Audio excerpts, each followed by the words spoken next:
धनबाद जिला प्रशासन कोरोना संक्रमितों की संख्या बढ़ने के मद्देनजर लगातार बेडों की संख्या बढ़ाने के प्रयास में लगा हुआ है। इसके तहत मंडल रेलवे अस्पताल में 6 आईसीयू और 36 ऑक्सीजन सपोर्टेड बेड कोविड मरीजों के लिए उपलब्ध करा दिए गए हैं। वहीं निजी अस्पतालों से भी जिले को लगभग 200 ऑक्सीजन सपोर्टेड और 60 आईसीयू बेड अगले 1-2 दिनों में मिल जाएंगे। धनबाद डीसी उमाशंकर सिंह से बात की हमारे संवाददाता अरुण बर्णवाल ने।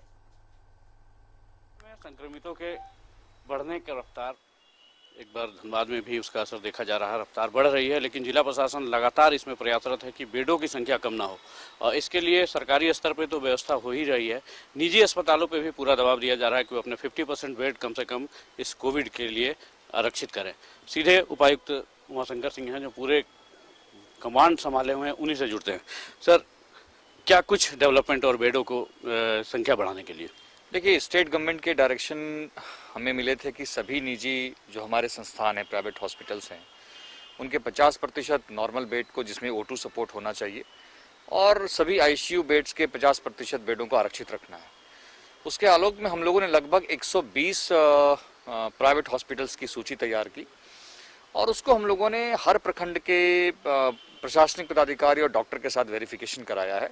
अभी तक हमारे पास 52 की लिस्ट आई है, 52 का वेरिफिकेशन होकर आया है, जिसमें तकरीबन 100 normal bed with O2 support और लगभग 30 के आसपास आईसीयू हमारे पास ऐड हो रहे हैं। मुझे लगता है कि देर रात तक सारी रिपोर्ट आ जाएगी और ऐसा अनुमान है हम लोगों का कि लगभग 200 बेड हमारे normal bed with O2 support आ जाएंगे और लगभग 50 से 60 की संख्या में आईसीयू हो जाएंगे।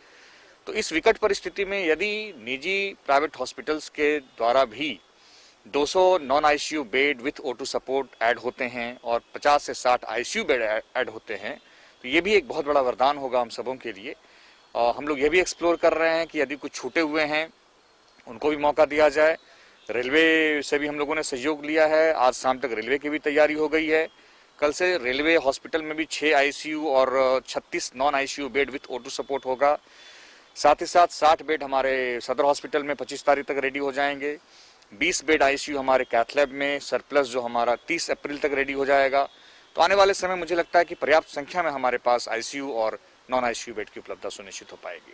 सर, संक्रमितों की संख्या बढ़ रही है, इसके अलावे भी लगता है जो संभावनाएं दिख रही है, जो बेड और बढ़ाने की जरूरत समझते हैं? देखिए, एक आकलन हम लोगों ने किया है और हम लोग एक तरफ बेड की संख्या भी बढ़ाने पर सोच रहे हैं, दूसरा हम लोग डिस्चार्ज के ऊपर भी ध्यान दे रहे हैं। ये थे धनबाद के उपायुक्त उमाशंकर सिंह। जो धनबाद में संक्रमितों की संख्या का ग्राफ बढ़ रहा है, तो उतनी ही तेजी से बेडों की संख्या बढ़ाने में और मरीजों को किसी तरह का तकलीफ ना हो, उसके प्रयास में लगातार दिन रात लगे हुए हैं। अब धनबाद की जनता को इस बात को समझना होगा कि ये जो लहर है ये काफ़ी खतरनाक है। जिला प्रशासन अपने काम बखूबी तरीके से निभा रहा है। आप भी कोविड को लेकर दिए गए गाइडलाइन का पालन करें, सुरक्षित रहें और सतर्क रहें। न्यूजीलैंड भारत भी एक बार आप सबों से ये अपील करता है कि इसके गाइडलाइन का पालन करके ही हम अपनी ज़िंदगी, अपने परिवार और अपने समाज को सुरक्षित रख सकते हैं। इसलिए एक बार फिर से सतर्क रहें और सुरक्षित रहें। न्यूजीलैंड भारत के लिए धनबाद से सहयोगी दिलीप के साथ अरुण बर्णवाल।